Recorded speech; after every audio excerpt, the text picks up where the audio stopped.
নমস্কার বন্ধুরা, আমি সুস্মিতার দুনিয়া ইউটিউব চ্যানেলে আপনাদের সকলকে স্বাগত জানাচ্ছি। আজকে আমি আপনাদের ঝিঙে আর আলু দিয়ে একটা রেসিপি বানিয়ে শেখাবো। ঝিঙে আর আলুর তরকারি আমরা সাধারণত পোস্ত দিয়েই রান্না করে থাকি, কিন্তু বর্তমানে পোস্তর দাম অনেকটাই বেড়ে গেছে, আর একঘেয়ে ঝিঙে আলুর পোস্তর তরকারি খেতে খেতে আমরা বোর হয়ে গেছি, আর ভালোও লাগে না একঘেয়ে তরকারি খেতে। তো তাহলে চলুন সেই আমাদের একঘেয়ে ঝিঙেটাকেই একটু স্বাদ বদল করে দেখি ভালো লাগে কি না খেতে। আশা করছি ঝিঙে আলু পোস্তর তুলনায় কিছু কম যাবে না এই তরকারিটা। তাহলে এই সহজ রেসিপিটা চলুন আমরা শিখে নিই তাড়াতাড়ি করে। কড়াইতে তেল দেব আর তেলটা গরম হতে দেব। তেলটা গরম হওয়ার পরে ডুমো ডুমো করে কেটে রাখা আলুগুলো দিয়ে দেব।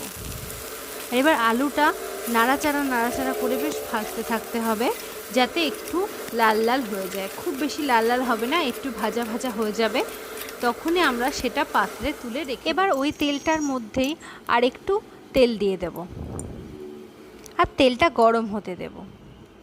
তেলটা গরম হয়ে যাওয়ার পরে তার মধ্যে কালো জিরে আর 5 ফোড়ন দিয়ে দেব, আর ফোড়নটার গন্ধ বেরোনো অবধি একটু ভাজতে থাকতে হবে। তারপরে কুচি করে কেটে রাখা পেঁয়াজ দিয়ে দেব, আর পেঁয়াজটা ভাজতে থাকবো। পেঁয়াজটা ভাজা ভাজা হয়ে যখন লাল লাল হয়ে আসবে, এর মধ্যে জিরে গুঁড়ো, ধনে গুঁড়ো, হলুদ গুঁড়ো, গোলমরিচের গুঁড়ো দিয়ে নাড়তে থাকবো।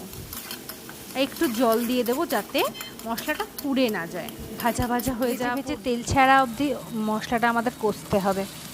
তারপরে আমি ডুমো ডুমো করে কেটে রাখা ঝিঙেগুলো এর মধ্যে দিয়ে দেবো সবটা।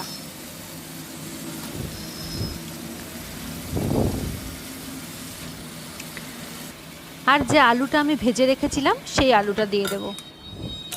এরপরে যে কষানো মশলাটার সাথে ঝিঙেটা আর আলুটা আমাদের ভালো করে নাড়িয়ে নাড়িয়ে মাখিয়ে নিতে হবে, যাতে পুরো মশলাটা ঝিঙে আর আলুটার গায়ে লেগে যায়।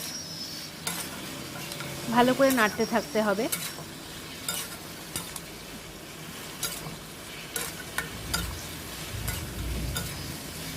আর একটা কথা, নুনটা কিন্তু কখনোই মশলা কষানোর সময় আপনারা দেবেন না। নুনটা আমি একটু পরে দেব, আপনারাও নুনটা পরেই দেবেন। এবার ভালো করে নাড়তে নাড়তে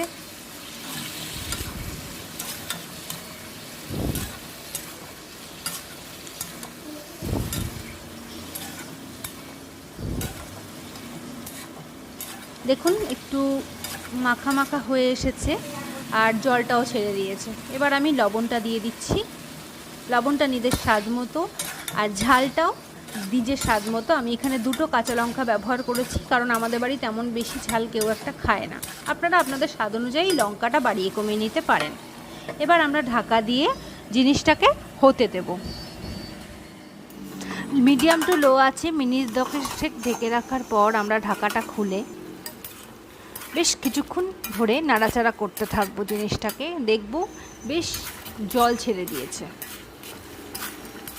নাড়াচাড়া করার পর আবার আমরা এটাকে ঢেকে দেব।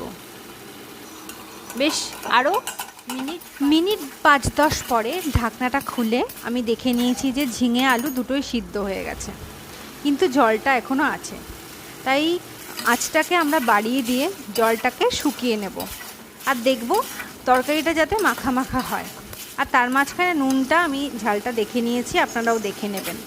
এবার হয়ে গেছে দেখুন, বেশ মাখা মাখা। এবার আমরা প্লেটে ঢেলে নিলাম জিনিসটা। দেখুন কত সহজে তৈরি হয়ে গেল, একদম কম মশলা দিয়ে আমাদের ঝিঙে আলুর তরকারি। তাহলে তৈরি হয়ে গেল আমাদের ঝিঙে আর আলুর তরকারি। এই তরকারিটা আপনারা ভাত, রুটি বা পরোটা সব কিছুর সাথেই খেতে পারেন। রেসিপিটা অবশ্যই বাড়িতে আপনারা তৈরি করে দেখবেন, আর কেমন লাগলো আমাকে কমেন্টে জানাবেন। যদি সত্যি আপনাদের ভালো লেগে থাকে রেসিপিটা, তাহলে রেসিপিটাকে একটা লাইক দেবেন, আর সকল আত্মীয় স্বজন আর বন্ধুবান্ধবের সাথে শেয়ার করে দেবেন। আর আমার চ্যানেলটা সাবস্ক্রাইব করে আমাকে উৎসাহ দেন, আমি যাতে আরও ভালো ভালো রেসিপি আপনাদের সাথে শেয়ার করতে পারি। তাহলে আজকে আমি চলি বন্ধুরা, আবার দেখা হবে অন্য রেসিপির সাথে। আপনারা ভালো থাকবেন, সুস্থ থাকবেন। রাধে কৃষ্ণ।